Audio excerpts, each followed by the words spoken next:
All right, so we've reflected a little bit on the economics of marriage. Uh, One of the questions that I left off with um, was how does changing the people who are taking part in the marriage, or even changing the venue, let's say, right, eloping, change this context of who pays for it, what kind of gifts? Well, why get married in the first place, right? Why do people get married? Obviously there's a tax break, but even the benefits financially aren't as much as they used to be. um, we also, I mean, women are able to hold jobs that generate larger salaries than they used to, so there wasn't this financial necessity to get married. And let's face it, there are simply a lot of people in America, at least, in other Western nations, who just don't want to get married. A survey of marriage practices reveals many forms and purposes of the institution of marriage. Marriage has not always been one way. Marriage is not one way, even just among modern cross cultural comparisons. Marriage is not something that's always stable. So, we talked about this 50% of all marriages in America and in divorce, and how that isn't really indicative of first time marriages. But interestingly, if we look across extant hunter gatherer tribes, foragers, we find a lot of difference in the stability of marriage. The Hiwi of Venezuela, a postmenopausal female has on average about 1.2 spouses. Among the Kung, it's about 4 spouses. Among the Hadza in Tanzania, it's about 5 or 6 spouses. Among the Ache of Paraguay, the average number of spouses that a postmenopausal woman has had is 12.1. So, why do I bring this up? Just to illustrate that your preconceived American, New Mexican, whatever notion of marriage is in no way like a fundamental inherent aspect of marriage. So marriage hasn't been one way. What about marrying for love, right? What is your notion? What is your, like, if you had your fantasy come true? I mean, I can tell you what like my daughter wanted when she was 3. Okay, my daughter was obsessed with Disney princesses. There was an interesting book that came out about 10, 15 years ago called Disney Ate My Baby. The something of princess culture in America, talking about the negative kind of outcomes, right? If we take a Disneyfied version of what a girl's aspirations should be, even with modern Disney movies like Frozen, where conceivably we have the first lesbian princess and such, there's still the first Frozen movie, there's a love story, right? And it just happens to be, I always get them, I can't remember whether Sven is the reindeer or not, but anyway, Kristoff and Anna, right, is still central to that story. So what would Disney tell us we want? Well, we're going to have love at first sight. There are going to be fireworks that go off the very first time that you kiss. And famously, you will live, quote unquote, happily ever after, right? Is that real marriage? It's not. And it's not real marriage. Not only is it not real in terms of like what your lived marriage experiences will be if you choose to get married in the US, or anywhere really, but it's also not real with respect to how marriage is done around the world. Okay. Marriages are often arranged, marriages are strategically used to build alliances. So, in most countries, marriage is and has been about creating these economic and political alliances between families. This idea of marrying for romantic love and sexual attraction seems risky to people who come from a culture where marriage is about economic alliances. There have been some interesting studies done with relatively recent immigrants from India in the US. Okay, and so there's been a trend prior to coronavirus and closing our borders. There's been a trend for fairly well off uh, young adults from India to come to the U.S. to do pursue their college education, and in doing so, um, people who have come from a culture that really puts a lot of thought into its arranged marriages and has had a long cultural history of arranged marriages, um, they see the appeal or the fact that all their friends are getting married for love. And maybe they fall in love with someone who's not from India and who doesn't have like parents to who are going to push for an arranged marriage. And so in many cases, these families or these young adults have pursued romantic marriages, right? Marriages for love and for sexual attraction, and then ended up divorced. And so there's been kind of backlash to um, the instability of some of these marriages for love that has pushed some of these young adults to still ask their parents to arrange a marriage for them. Okay, you know, young adults, teens, and 20 somethings think that they know everything, right? I sound like I'm the old guy sitting on my lawn saying, kids these days, right? Get off my lawn. But it's true, right? There's a lot of wisdom that comes with life experiences. And you're not going to be the same person at 20 that you are when you're 40, or that you are when you're 60, right? And so um, new love can be very passionate and can feel so important, particularly when you're fed like these notions of the idea of soulmates and love at first sight. I mean, I challenge you guys to think about it. How many of you think you have a soulmate out there? Because you really don't. Love and who you fall in love with, just even physical attraction, is context specific, culturally specific, right? There is no human universal, nor is there a human universal that you view that populations that view that you have a soulmate. So just something to think about, that just because we Disneyfy things and think about happily ever after, that's not the reality for many countries in the world. Marriage creates formally recognized ties between marriage partners and their respective families, and any children that result from the union are considered legitimate. And so our families are going to have a vested interest in the outcome of those marriages as well as the stability of those marriages. In a lot of cultures, if a marriage doesn't work out, and particularly if a woman ends up divorced, she either has to be taken care of by her sons. I mean, you saw that reflected in Maasai women, right? That if their husbands died in that case, the same would hold true for divorce. If they don't have sons, they're kind of left as pariahs. In other contexts, they can go back to their father, but it depends on at what age you are when you are considered quote unquote abandoned. So um, parents generally have a vested interest in arranging marriages that are going to last and the marriages that their offspring can kind of grow into and hopefully fall in love. This importance of the public recognition partially explains why same sex marriage has become a key political issue in the past decade in many societies, right? When we view marriage as economic and just not, the end point of sexual attraction and love, we start to understand why uh, people who identify as homosexual want all of those same rights of marriage for same-sex unions as well. And so it's things like inheriting your spouse's um, property and wealth when they die. It's things like being able to make um, health and wellness decisions when your spouse is incapacitated, being able to even be with your spouse when they give birth, with your spouse when they die, being able to retain parent rights over the offspring of your spouse in the case that your spouse dies. So, just some important things to keep in mind. There's no reason why the rights that are enumerated with marriage can't apply to same sex marriages as well.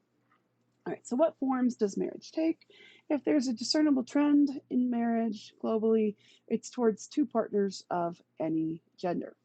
As same sex unions gain widespread acceptance, polygamy is decreasing in many parts of the world. All right, what does polygamy mean? Well, let's look at the root words. Poly means many, gamy means union or marriage. And so polygamy is any marriage that has multiple partners. So deviates from a one male, one female. We've got two forms of polygamy: polygyny and polyandry. Polygyny is one male, multiple females. Polyandry is one female, multiple males. When we look at cross cultural patterns of marriage, 80% of cultures in the world accept polygyny at least some of the time. About 19% of cultures in the world are strictly monogamous, the US and Western Europe being one of those, and only about 1% of societies in the world are polyandrous. So polygyny is by and large more prevalent than monogamy, and that may, I mean, you might be thinking to yourself, why would I want to share a spouse? I would, never accept that as a marriage union, but um, there are certainly subpopulations in the US that do. There are some fundamentalist breakaway sects of Latter day Saints, for example, throughout Arizona, Nevada, and Utah that do allow for polygyny, even though it's with the mainstream Latter day Saints, it is illegal.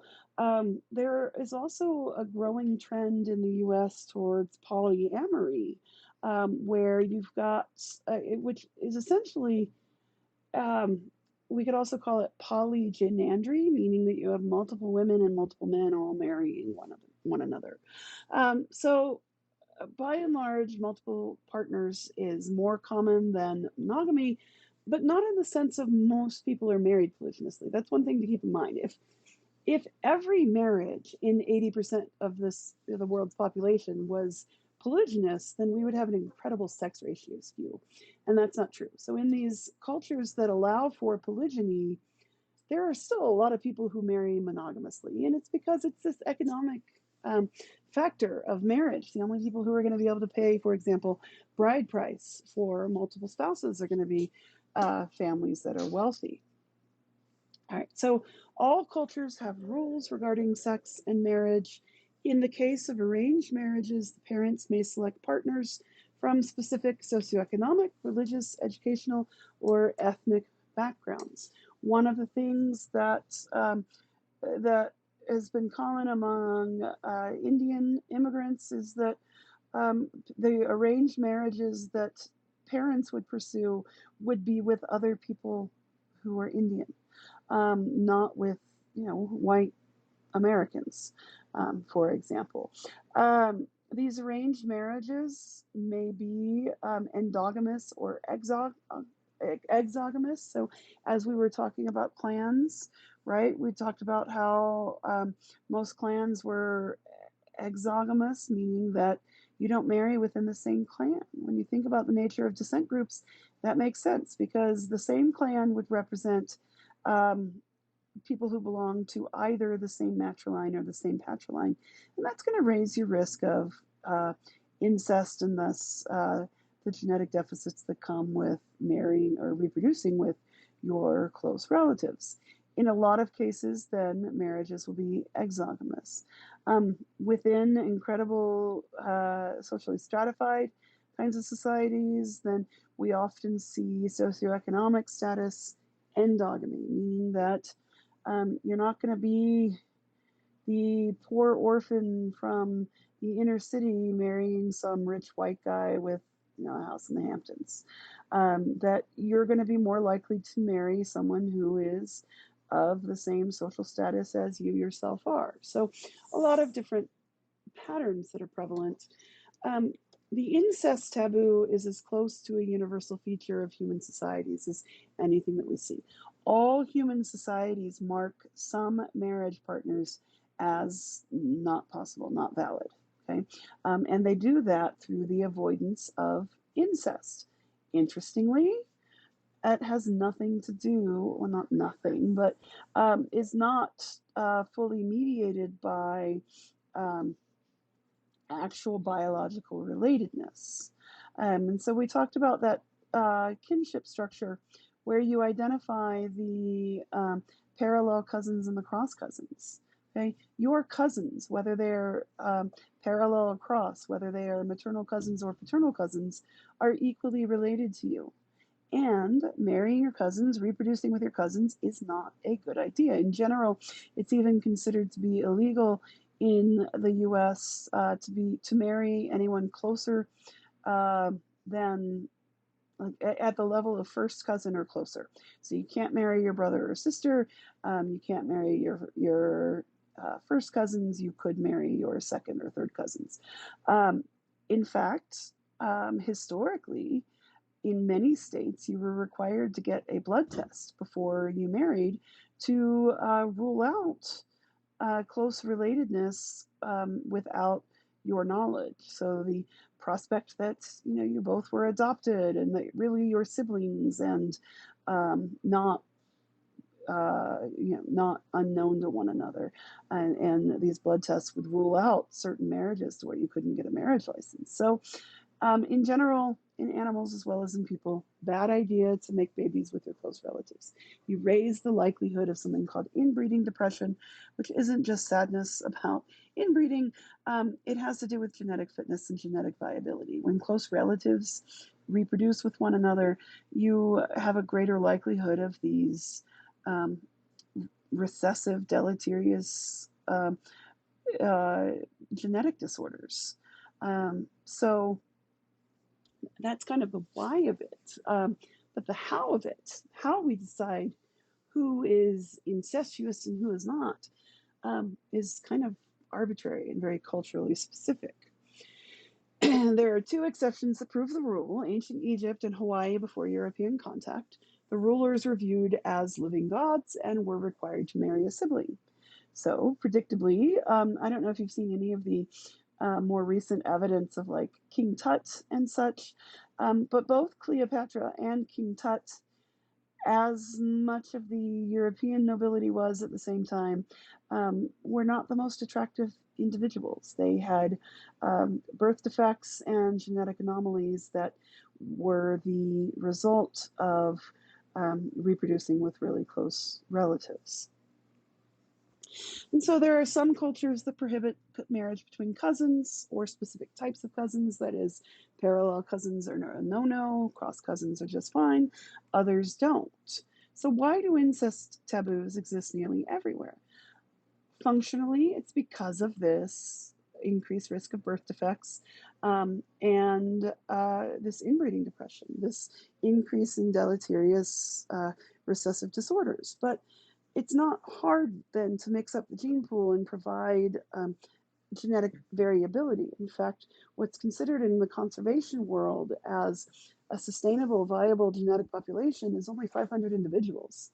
And when you've got a breeding pool of only 500 individuals, you're going to have really a lot higher degree of relatedness and a higher risk of inbreeding depression.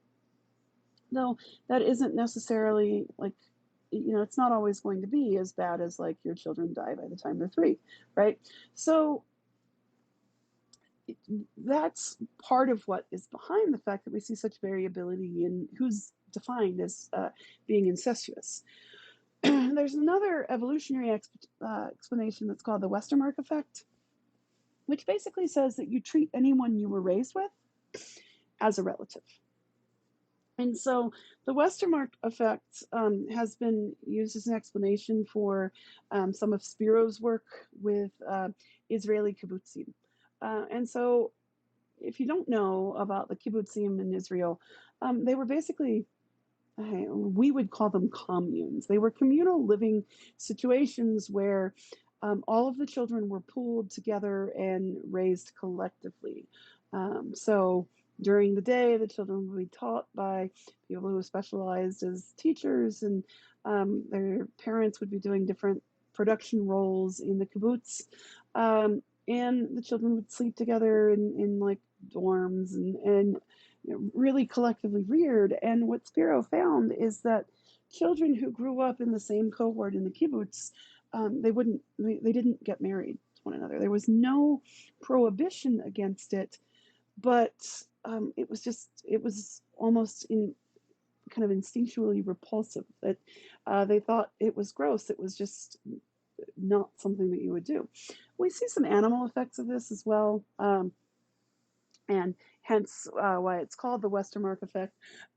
There's been research done with like ground squirrels, for example, and prairie dogs, where particularly the work with the ground squirrels, um, that uh, pups who come from the same mothers um, don't generally reproduce with one another, even if they've been raised in separate nests. But also, when you move baby ground squirrels around, you're a human being horrible and manipulating their composition of their um, litters. Um, that pups that grow up in the same litter also don't end up reproducing with one another. So there's some evidence for it being an instinctual, what we call genetic horror. They're my sibling. I'm not going to marry them. I'm not going to have babies with them. But as well as this kind of environmental effect of being raised in proximity to one another. So both of those come into play seemingly with humans. I mean, generally, we don't find strong physical sexual attraction between people who are close relatives. That's not always the case, though. And actually, it was about 3 or 4 years ago, there was a couple in, I think it was Gallup, um, where a mother had given up her son for adoption. And now that the son is an adult, they've decided that they have love and sexual attraction to one another, and we're trying to have a cohabitating kind of sexual relationship, and the judge ruled that that was not okay. And took the other children away because of that not being okay. So a lot of different reasons, some of which are probably biological, some of which are definitely environmental. But realize that much of what we do as a species has a cultural context that goes along with it. So, to end, Americans think that marriage is about love, but marriage is also about economics. Being married and having a family costs money. Recent studies determine the average age of marriage in the US has been rising for several decades as the middle class incomes have declined. And so, specifically, we've gone from an average age of marriage of about 21 to an average age of marriage of about 27. This also then feeds into that demographic transition that I was mentioning, because if you wait to have children until you're married, and you're not getting married till you're 27, that obviously delays having children to an extent that it's like two less children per your reproductive lifespan. So how do the economics of modern American life help shape the decision to get married? Do you want to get married? Are you married? Are you divorced? Were you raised by a single parent female headed household?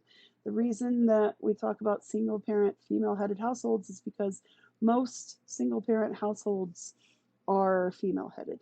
We don't, it's only about 4% of single parent households are male headed. Like it's incredibly low numbers where it's a single dad raising his offspring. So, what about the particular cultural context that you have grown up in have led to your attitudes about marriage? Reflect on some of these things, and appreciate how culturally, contextually specific our ideas about family and kinship are.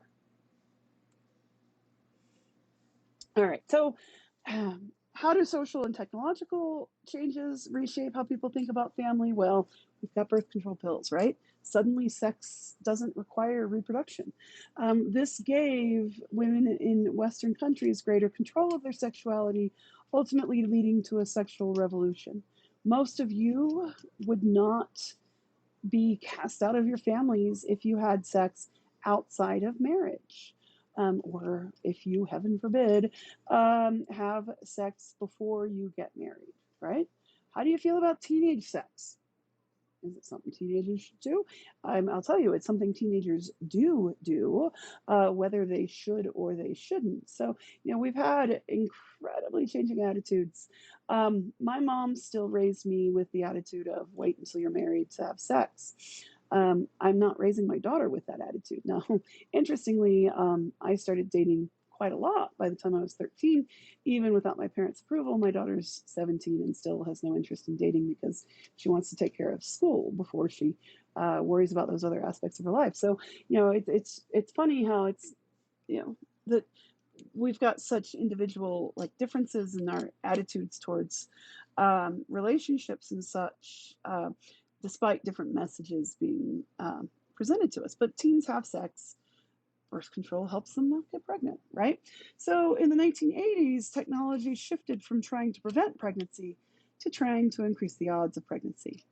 Because we are delaying marriage and delaying reproduction, not necessarily because of delaying marriage, right? I mean, what are the reasons that you don't reproduce? Well, one aspect of it may be that you're not married and you want to have a two-parent household before you have babies, but probably a bigger aspect of it is that you want to finish your education because education plays such a big role in your economic security, right? So even independent of a delayed age at first marriage, we have delayed age at first reproduction. And what this does is creates problems with fertility. We are mammals, and not only are we mammals, but we are mammals, one of the few that experience menopause. Menopause is reproductive cessation, right? That's when you stop being able to be pregnant. And so we have seen a lot of cultural shifts in the age at menarche, first menses. That's dropped from about 17 to about 12. But we have not seen a temporal shift. We call it a secular trend in the age of menopause. Menopause is and has and will be, it'll occur somewhere between about 45 and 55. Most women are postmenopausal by the time they're 55. So you probably have your fantasy adulthood figured out, whether you have already lived that adulthood or not. But we have a preconceived notion of how many kids we want, right? And by and large, most people in the U.S. Want somewhere between 0, 1, and 2. There aren't a lot of people who want 11 children. So what happens when you delay the age at first reproduction is you run the risk that you won't be successful in reaching your targeted family size. And so that's part of what's behind assisted reproductive technology and helping people get pregnant. These new technologies also raise new questions about how to establish paternity, the rights, and other issues, right? Like, do sperm donors have any rights of paternity over the offspring that are produced? No, they sign that away. When embryos are frozen, who has rights to those embryos? When there's a divorce, who carries those rights? Do those embryos go with the mother or the father? We also have seen a rise in adoption, in vitro fertilization, surrogacy, and sperm donors. So anthropologists will continue to ask, how do people in different cultures choose to evaluate biological and social claims about parenthood? Do you have to birth kids to be their parents? Obviously not, right? The technology has changed. The fundamental questions are not that different from those explored in traditional anthropological studies of kinship, marriage, and the family. We just have to cast a broader net, right? The one thing that we do have to be careful of, here's my little soapbox stance for this lecture, is that with economic inequity, we commodify reproduction, okay? There is a surrogacy market, and in general, it's older, wealthy, white people contracting women of color, indigenous women and women of color to have their babies for them. In many cases, it's not someone in the US, it's someone in a foreign context, so often in a developing nation. And it's a payment for a baby, basically. This is not someone lovingly giving the gift of surrogacy to their friends or family. This is commodification of gestation. It's commodifying women. It's viewing indigenous women and women of color as vessels for white people's whims. So just be aware of it. If you consider surrogacy, if you feel like um, female autonomy and autonomy over reproductive decisions extends to surrogacy, realize that it's a corporate kind of um, entity that exploits poor women and women of color. So there's my little soapbox. So, an increase of international adoptions also raises new questions about social identity and also raises questions about exploitation of Indigenous women, because in many of these cases, it's wealthy Americans or wealthy Europeans that adopt children of Indigenous women. Us, quite oftentimes, women who weren't necessarily able to choose to give their children up for adoption, but had that choice forced upon them. Right. So now, lastly, with our last kind of critical thinking, we have strong feelings that parents have rights over their children, where they can go, what they can participate in, whether they should get vaccines, and so forth. Consider how these parental rights become less clear cut under the following conditions. The parents have adopted the child, but the birth parents are in the same community. Or the parents have given up their child for adoption and they know where the family with the child lives, or know the family the child lives with. The couple's newborn is the result of the mother's egg and an anonymous sperm donor who's learned that he's the biological father, and the egg was from an anonymous donor, the sperm from the father. The child was carried to term by a surrogate mother. Or let's take it one step farther. You have a couple who contract out with a donor egg, a surrogate mother, and a sperm donor to have someone carry a baby for them, conceive and carry a child for them. Who has rights of access over that child? Is it the people who paid the money to contract through assisted reproductive technologies? Is it the egg donor and the sperm donor? Is it the mother who served as the gestational surrogate, right? With more technological tinkering and kind of reliance on artificial technologies, we complicate that question of who has rights over that child.